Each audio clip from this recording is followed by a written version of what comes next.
नमस्कार दोस्तों, आप सबका एक बार फिर से स्वागत है आपके अपने YouTube चैनल दिव्यांशु की पोटली पर। दोस्तों, आज हम जिस विषय को लेकर के आए हैं, वो विषय कहीं ना कहीं हम सब लोगों से जुड़ा हुआ विषय है।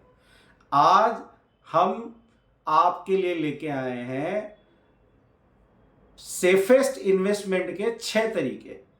जैसा कि आप सबको पता है कि आज के दौर में आर्थिक दौर है और लोग बाग अच्छे अमाउंट में सैलरीज गेन कर रहे हैं या पैसा कमा रहे हैं, लेकिन उनके पास सबसे बड़ी समस्या ये आती है कि वो अपने पैसे को किस तरीके से इन्वेस्ट करें कि उसमें रिस्क अमाउंट जो है वो ना के बराबर हो या बिल्कुल नहीं हो और उनको रिटर्न भी ठीक ठाक आए।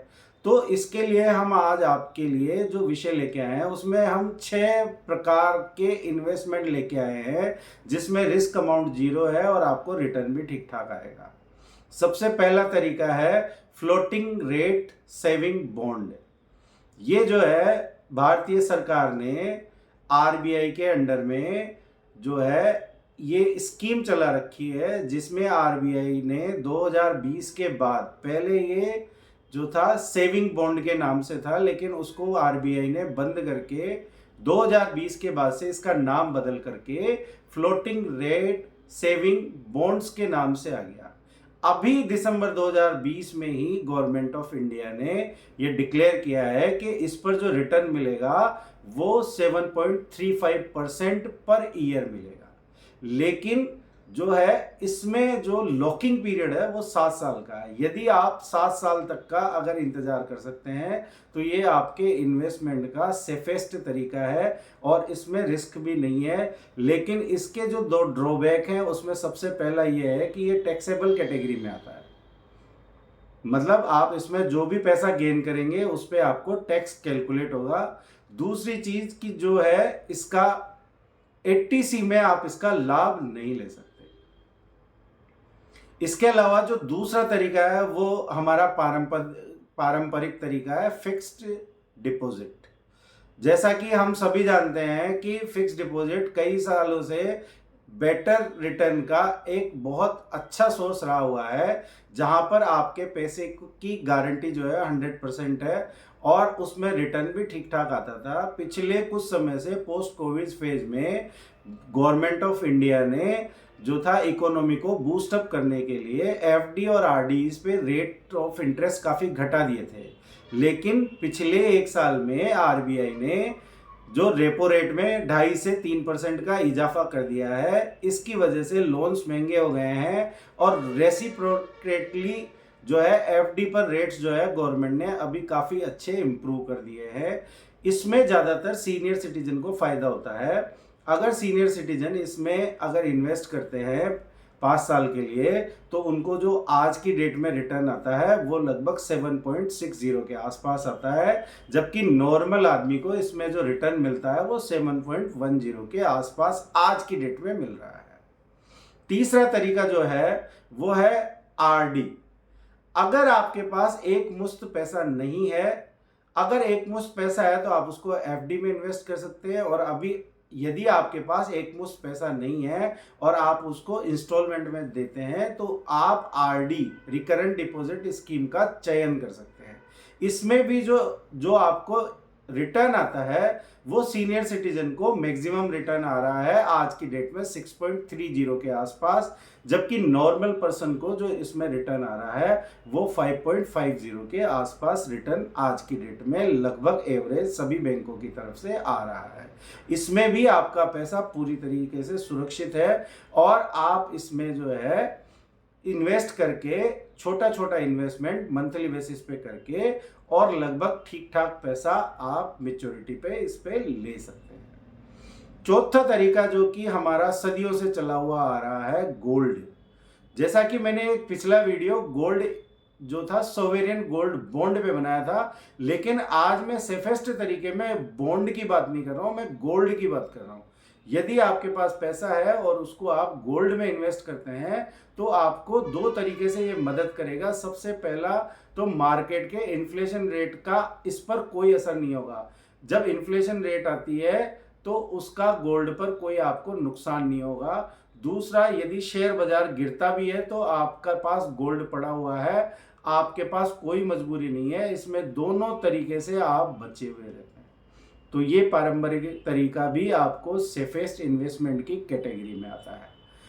पांचवा तरीका है पीपीएफ।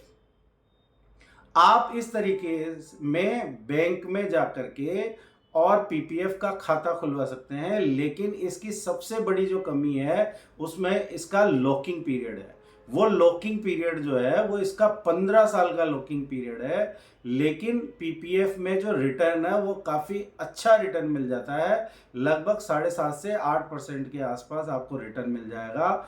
और यदि मैच्योरिटी के बाद यदि आप पूरा पैसा निकालना चाहें तो आप पूरा पैसा निकाल सकते हैं, वरना आप इसको अगले 5 साल तक के लिए भी एक्सटेंड कर सकते हैं। सबसे आखिरी तरीका जो है वो है एनपीएस।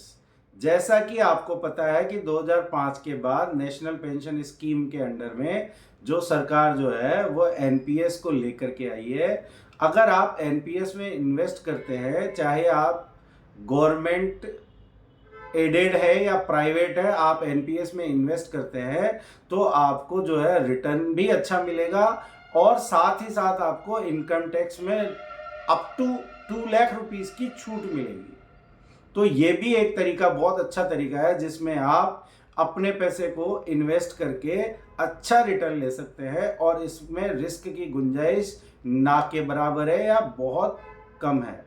ये 6 तरीकों के अलावा भी 2 तरीके हैं जिसमें हम सेफ इन्वेस्टमेंट कर सकते हैं। इसमें एक तरीका है, पोस्ट ऑफिस में एनएससी की स्कीम ले सकते हैं। एनएससी स्कीम का ये फायदा होता है कि इसमें जो 5 साल के लिए लॉकिंग पीरियड होता है, लेकिन यदि आपको इसमें 2 बेनिफिट होते हैं कि आपको पहला तो जो है इनकम टैक्स के दायरे में ये नहीं आता है, पहले 4 वर्षों पे कमाया हुआ ब्याज आपके टैक्स की कैटेगरी में नहीं आता है, और दूसरा इसमें आप 80C में 1.5 लाख तक का फायदा ले सकते हैं रिटर्न भरते समय।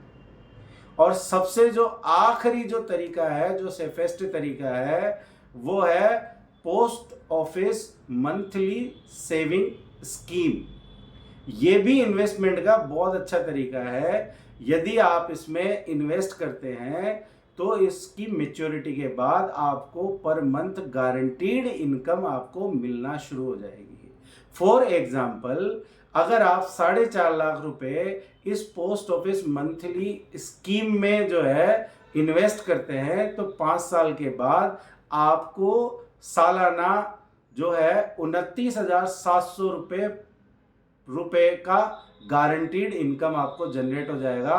और यदि आप इसको मंथली में डिवाइड करते हैं तो आपको 4.5 लाख के इन्वेस्टमेंट पे 5 साल के बाद 2,475 रुपये पर मंथ की इनकम शुरू हो जाएगी।